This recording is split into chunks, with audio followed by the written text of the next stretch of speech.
제 48장.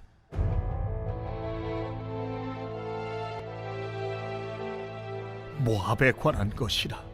만군의 여호와 이스라엘의 하나님께서 이와 같이 말씀하시되, 오호라 느보여, 그가 유린당하였도다. 기랴다임이 수치를 당하여 점령되었고 미스갑이 수치를 당하여 파괴되었으니 모압의 찬송소리가 없어졌도다. 헤스본에서 무리가 그를 해하려고 악을 도모하고 이르기를, 와서 그를 끌어서 나라를 이루지 못하게 하자 하는도다. 만맨이여, 너도 조용하게 되리니 칼이 너를 뒤쫓아 가리라. 호로나임에서 부르짖는 소리여, 황폐와 큰 파멸이로다. 모압이 멸망을 당하여 그 어린이들의 부르짖음이 들리는도다. 그들이 루힛 언덕으로 올라가면서 울고 호로나임 내리막길에서 파멸의 고통스러운 울부짖음을 듣는도다. 도망하여 내 생명을 구원하여 광야의 노간주 나무같이 될지어다. 내가 네 업적과 보물을 의뢰함으로 너도 정복을 당할 것이요, 그 모습은 그의 제사장들과 구원관들과 함께 포로 되어 갈 것이라.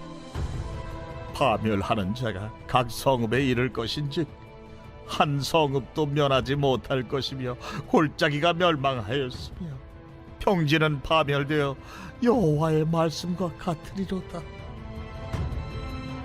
모압의 날개를 주어 나라 피하게 하라. 그 성읍들이 황폐하여 거기에 사는 자가 없으리로다.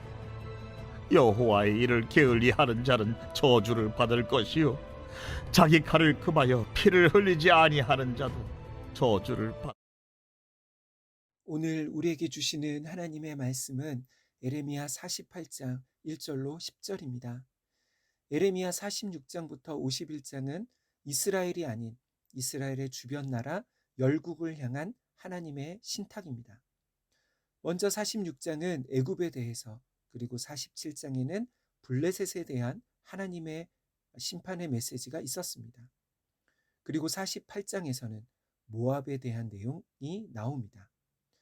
48장은 전체가 47절로 이루어져 있는데요, 바벨론 다음으로 많은 분량의 말씀이 기록되어 있습니다.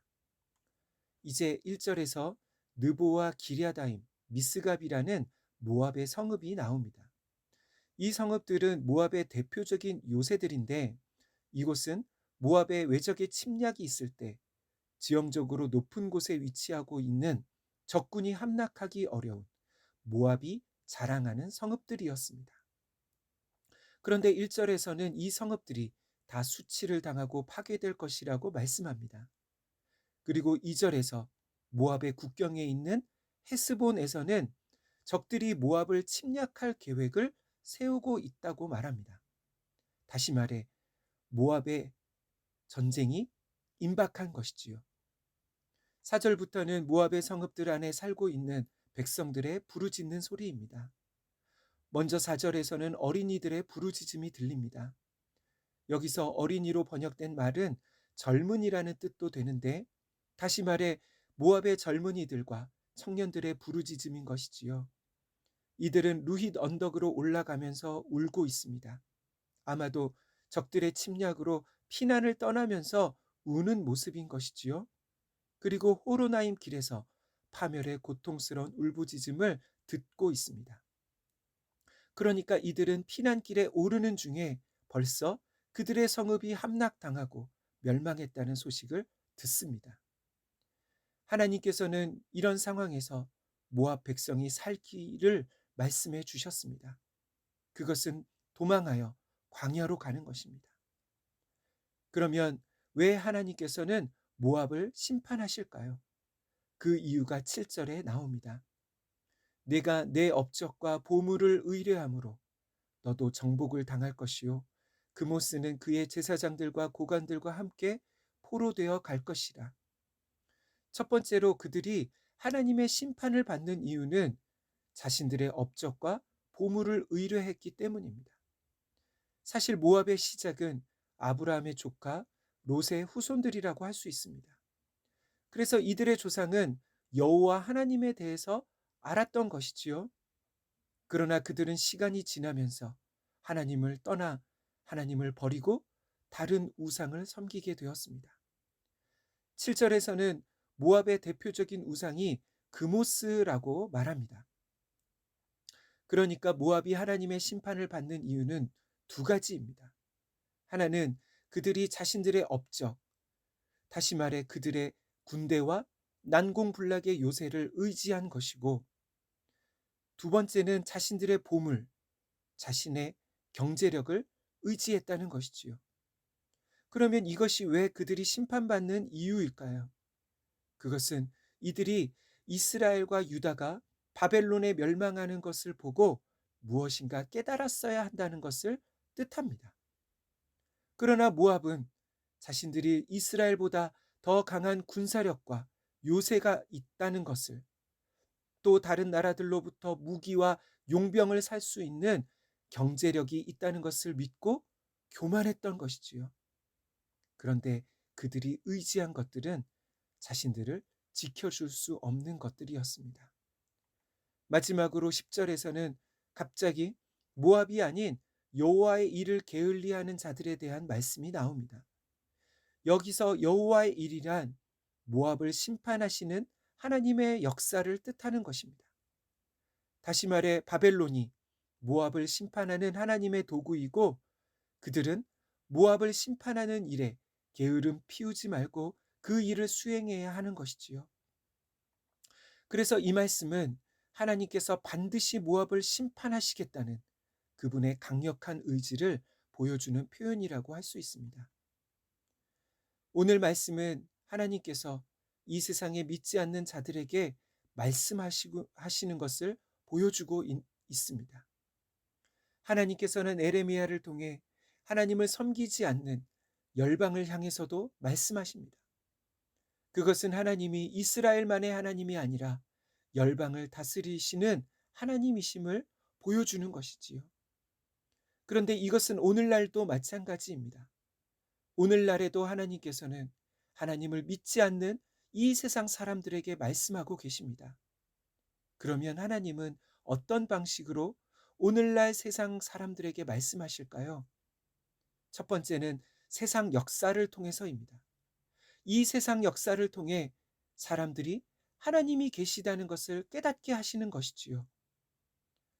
저는 오늘날 전 세계적으로 많은 사람들의 생명을 앗아간 코로나 팬데믹이 이 세상에 하나님이 무엇인가 깨닫게 하시는 도구로 말씀하시는 것 같습니다.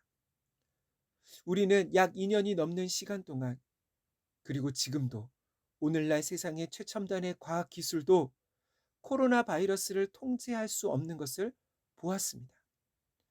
세상에서 가장 강대국이라 하는 미국과 중국, 그리고 인도와 같은 나라에 수많은 사람들이 죽어가는 것을 보았습니다. 뿐만 아니라 지금도 우크라이나와 러시아의 전쟁을 보면서 세계 제2위의 군사력을 가졌다고 하는 러시아가 아직도 우크라이나와 전쟁하며 점령하지 못하는 것을 보게 됩니다. 그래서입니다. 인간은 교만해서는 안 되는 존재인 것이지요. 우리가 자랑하고 의지하는 것들은 우리를 항상 지켜주지 못한다는 것을 인정해야 합니다. 그러나 여전히 많은 사람들은, 믿는 사람들조차 이것을 알면서도 보면서도 세상의 힘과 돈과 권세를 추구하는 삶을 살아가고 있는 것이지요. 그래서 오늘 말씀은 모압만이 아니라 이런 삶을 살아가는 모든 자들을 향한 하나님의 심판의 말씀이라고 할 수 있습니다. 역사의 주관자 되시는 하나님 아버지, 하나님을 의지하지 않을 때 인간은 자신들의 힘과 업적, 재물을 의지하며 그것들을 추구하며 살아가는 것을 보게 됩니다. 그러나 하나님은 이러한 것들이 우리를 지켜주지 못함을 깨닫게 하십니다. 지금도 역사 가운데 사람이 교만할 수 없는 연약한 존재임을 끊임없이 보여주십니다. 주님, 우리에게 깨닫는 마음을 주옵소서. 그래서 사람이 진정으로 의지하고 추구해야 할 것이 무엇인지 알게 하옵소서. 예수님의 이름으로 기도하옵나이다. 아멘. 함께 기도할 제목입니다. 첫째, 하나님은 우리가 살아가는 삶에 대해서 반드시 심판하시는 분임을 알게 하옵소서. 두 번째, 우리가 진정으로 의지하는 것이 무엇인지 돌아보며 세상에 헛되고 사라질 것이 아닌 역사의 주관자 되시는 하나님만 의지하는 믿음을 주옵소서. 마지막으로 우리와 자녀들의 삶이 영원한 하나님 나라를 추구하는 인생 되게 하옵소서. 함께 기도하겠습니다.